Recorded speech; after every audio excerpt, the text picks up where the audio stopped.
Before we dive in, a quick note. This is a developing story. Multiple posts and local reports are claiming that Hill Brewery has closed all locations. As of the time of this recording, official details may still be emerging. Check the description or pinned comment for the latest updates and source links. In this video, we'll unpack the rise of Hill, the early warning signs, the factors that could have pushed the brand over the edge, and what this means for employees, customers, and the craft beer scene. Let's get into it.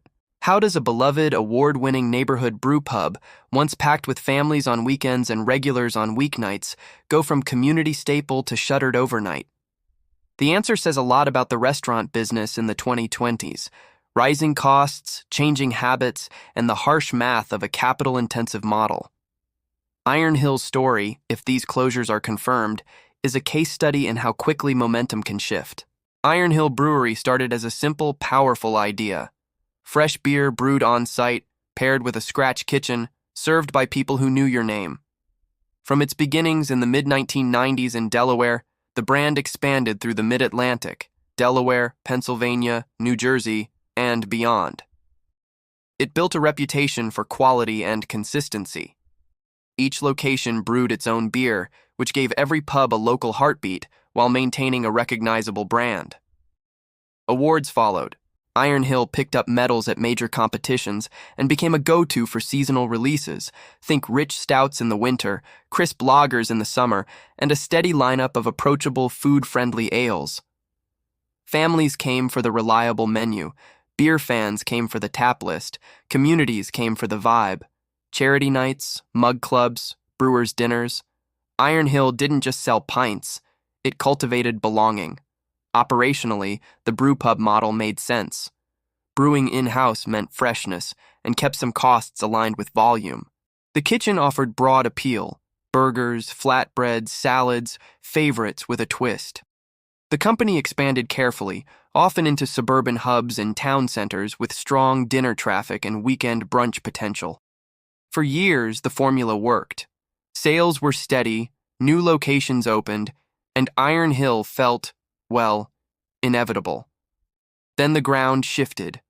First, the pandemic rewired dining habits and demand patterns. Lunch crowds thinned as remote and hybrid work took hold. Supply chains got messy, and inflation didn't just creep, it sprinted.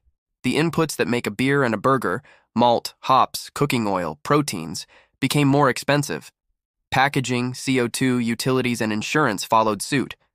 Wages rose, which was good for workers but tough on thin restaurant margins. At the same time, consumer taste evolved. Cocktails surged, ready-to-drink cans crowded shelves. Non-alcoholic options gained traction. Craft beer didn't disappear, far from it, but the decade-long rocket ship of growth leveled off. Meanwhile, the market became saturated. For a regional brand like Hill, the question shifted from where do we open next to how do we keep each location humming with fewer lunches, pricier inputs, and guests who dine out less often. Early signs of pressure appeared industry-wide. Trimmed menus to simplify kitchens, shortened hours to match traffic, delayed or canceled openings to preserve cash. For brewpub chains, the squeeze hurt in two places: the brewery and the restaurant. Brewing equipment needs maintenance and capital. Dining rooms need full teams and full tables. When either side loses efficiency, the other feels it. The challenges compounded.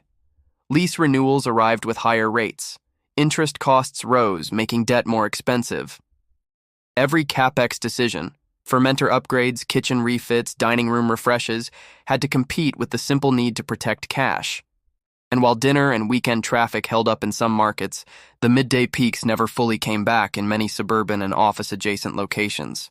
Unit economics that once worked began to wobble. A brewpub is an orchestra: brewer, kitchen, bar, servers, hosts. Every section has to play in time. If volume drops 10-15% while costs rise 10-20%, restaurants often can't adjust fast enough without hurting the experience that made them special.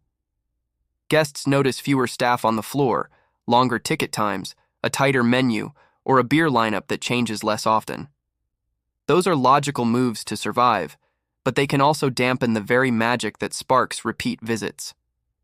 Add in broader headwinds: Insurance hikes, fees from delivery platforms, unpredictable foot traffic due to weather or events, and the relentless pressure of something new opening nearby. For a brand built on consistency and community, the spiral isn't a single moment. It's a dozen small moments, each shaving a fraction off the margin.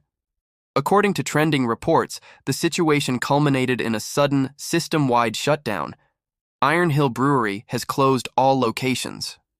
Details are still emerging, and we're awaiting comprehensive official statements. In cases like this, there are a few common triggers. A liquidity crunch that forces an immediate halt to operations. A landlord action or multiple lease lockouts that cascade across units. A strategic decision to wind down or enter a court-supervised process. To be clear, until official filings or statements are public, we won't speculate on the precise cause in Iron Hill's case. But the pattern, if confirmed, tracks with how hospitality closures often unfold: rapid, decisive, and painful, aiming to stem losses while stakeholders sort out next steps. The human impact comes first. Employees, front and back of house, brewers, managers face sudden uncertainty. If you worked at Iron Hill, here are steps that often help in situations like this. Document your final hours worked and any unpaid wages or tips. File for unemployment with your state immediately. Processing takes time. If you had health coverage through the company, watch for COBRA notices or state alternatives. Keep an eye out for any official communication regarding final pay, severance, or benefits. For guests and Mug Club members, gather receipts, membership records, and gift cards. If a formal closure or legal process is announced, there may be instructions for submitting claims. If you purchased a gift card via credit card recently and services were not rendered, check with your card issuer about dispute windows. Keep expectations realistic. Recovery on gift cards and closures is often limited. Communities lose more than a dining room. Local nonprofits lose a partner for fundraisers. Brewer guilds lose a collaborator. Nearby businesses lose spillover traffic. The craft scene loses an incubator where brewers learned, experimented, and built careers. That loss is hard to measure. What happens next? A few possibilities. A sale of assets, brewing equipment, brand IP, recipes, to a buyer that might revive select locations or the brand in a new form. Individual landlords re-tenant spaces with local operators, potentially preserving hospitality jobs in the area. Former staff land quickly across the industry. Brewers and seasoned managers are often in demand. For craft beer fans, this may be a moment to support smaller local tap rooms, brew pubs, and restaurants, the places that make your town feel like your town. We're tracking updates as they come in. If you have verified information or first-hand experience, especially employees willing to share documents or communications, drop a comment or contact us via the email in the description. We'll link credible sources and resources for workers. If you find this kind of clear, contextual reporting helpful, please like, subscribe, and share so more people see it. Whether Iron Hill's closures are a pause, a restructuring, or a full stop, the lesson is bigger than one brand. The last few years have tested hospitality like never before. Costs rose, habits changed, and the room for error disappeared. What made Iron Hill special, local beer, dependable food, and community, is still what makes restaurants matter. If there's a path forward here, it will come from that same playbook. Serve people well, brew great beer, and rebuild trust one guest at a time. We'll update this story as official details land. Until then, support your local spots, tip generously, and check in on the people who pour the pints and plate the meals. They're the heartbeat of every neighborhood, of